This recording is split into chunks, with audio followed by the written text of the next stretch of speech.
Hochma Text Project Podcast presents Season 1, Seneca's Letters from a Stoic by Lucius Annaeus Seneca.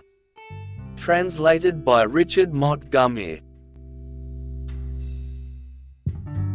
Letter 110, on True and False Riches.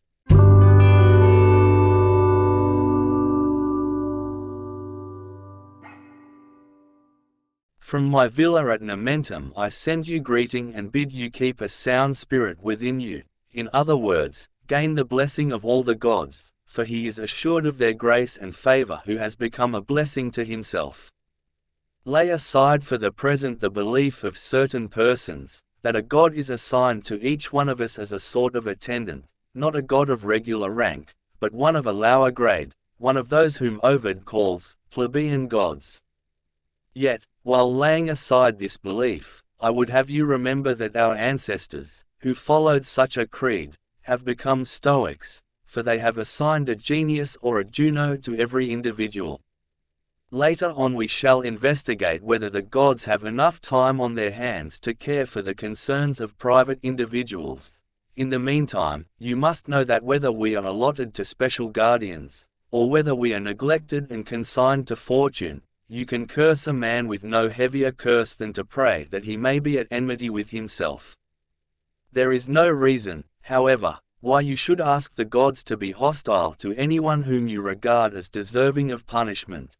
They are hostile to such a person, I maintain, even though he seems to be advanced by their favor. Apply careful investigation, considering how our affairs actually stand, and not what men say of them. You will then understand that evils are more likely to help us than to harm us. For how often has so-called affliction been the source and the beginning of happiness?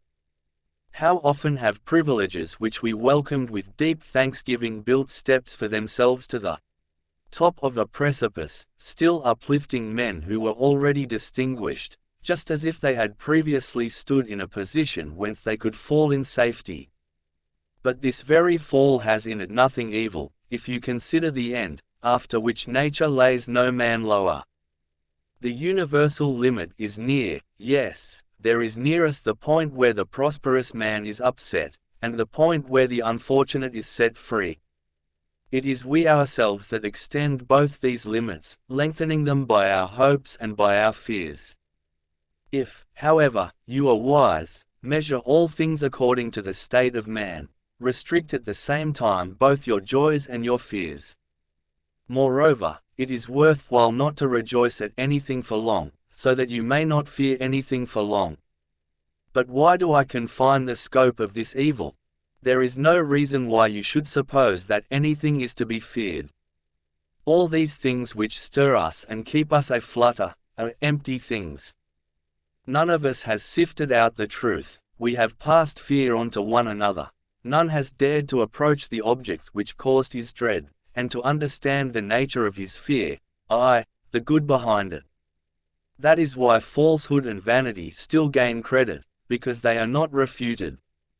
Let us account it worthwhile to look closely at the matter, then it will be clear how fleeting, how unsure, and how harmless are the things which we fear. The disturbance in our spirits is similar to that which Lucilius detected. Like boys who cower frightened in the dark, so grown-ups in the light of day feel fear. What, then, are we not more foolish than any child, we who, in the light of day feel fear? But you are wrong, Lucilius, we are not afraid in the daylight, we have turned everything into a state of darkness. We see neither what injures nor what profits us, all our lives through we blunder along, neither stopping nor treading more carefully on this account. But you see what madness it is to rush ahead in the dark. Indeed, we are bent on getting ourselves called back from a greater distance, and though we do not know our goal, yet we hasten with wild speed in the direction whither we are straining. The light, however, may begin to shine, provided we are willing.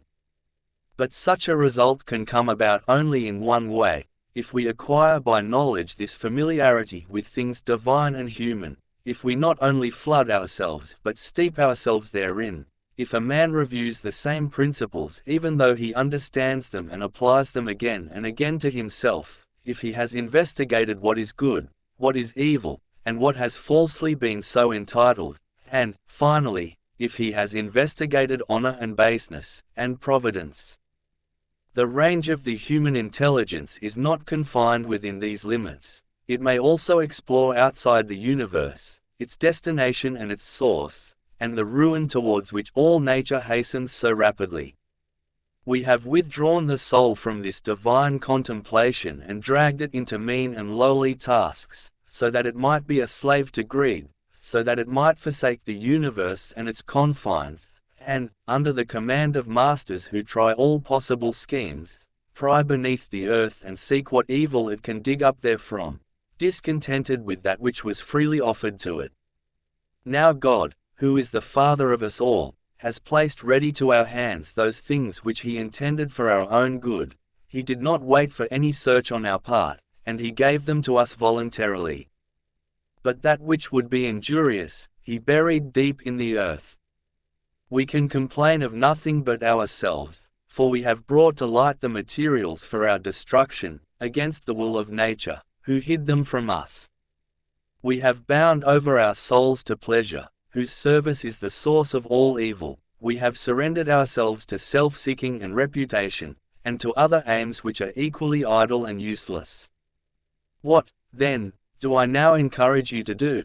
Nothing new. We are not trying to find cures for new evils, but this first of all, namely, to see clearly for yourself what is necessary and what is superfluous.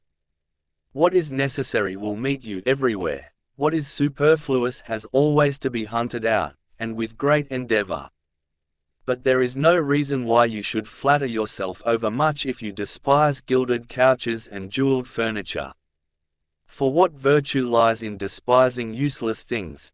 The time to admire your own conduct is when you have come to despise the necessities.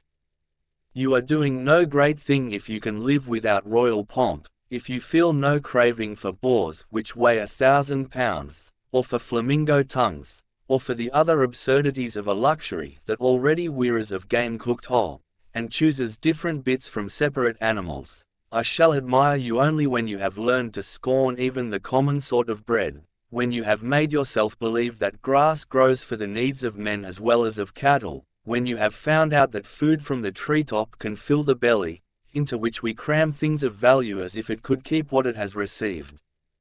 We should satisfy our stomachs without being over-nice. How does it matter what the stomach receives, since it must lose whatever it has received?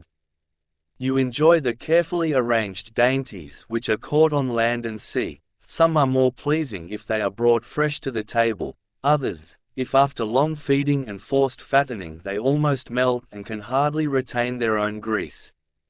You like the subtly devised flavor of these dishes. But I assure you that such carefully chosen and variously seasoned dishes, once they have entered the belly, will be overtaken alike by one and the same corruption. Would you despise the pleasures of eating? Then consider its result. I remember some words of Attalus, which elicited general applause. Riches long deceived me. I used to be dazed when I caught some gleam of them here and there. I used to think that their hidden influence matched their visible show. But once, at a certain elaborate entertainment, I saw embossed work in silver and gold equaling the wealth of a whole city, and colors and tapestry devised to match objects which surpassed the value of gold or of silver, brought not only from beyond our own borders, but from beyond the borders of our enemies. On one side were slave boys notable for their training and beauty, on the other were throngs of slave women, and all the other resources that a prosperous and mighty empire could offer after reviewing its possessions. What else is this, I said to myself, than a stirring up of man's cravings, which are in themselves provocative of lust? What is the meaning of all this display of money? Did we gather merely to learn what greed was? For my own part, one left the place with less craving than I had when I entered. I came to despise riches, not because of their uselessness, but because of their pettiness. Have you noticed how, inside a few hours, that program, however slow-moving and carefully arranged, was over and done? Has a business filled up this whole life of ours, which could not fill up a whole day? I had another thought also. The riches seemed to me to be as useless to the possessors as they were to the onlookers. Accordingly, I say to myself, whenever a show of that sort dazzles my eyes, whenever I see a splendid palace with a well-groomed corps of attendants and beautiful bearers carrying a litter, why wonder? Why gape in astonishment? It is all show. Such things are displayed, not possessed. While they please they pass away. Turn thyself rather to the true riches. Learn to be content with little, and cry out with courage and with greatness of soul, we have water, we have porridge, let us compete in happiness with Jupiter himself.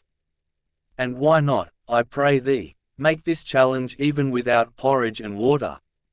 For it is base to make the happy life depend upon silver and gold, and just as base to make it depend upon water and porridge. But, some will say, what could I do without such things? Do you ask what is the cure for want? It is to make hunger satisfy hunger, for, all else being equal, what difference is there in the smallness or the largeness of the things that force you to be a slave? What matter how little it is that fortune can refuse to you? Your very porridge and water can fall under another's jurisdiction, and besides, freedom comes, not to him over whom fortune has slight power, but to him over whom she has no power at all. This is what I mean, you must crave nothing, if you would vie with Jupiter, for Jupiter craves nothing. This is what Attalus told us. If you are willing to think often of these things, you will strive not to seem happy, but to be happy, and, in addition, to seem happy to yourself rather than to others. Farewell.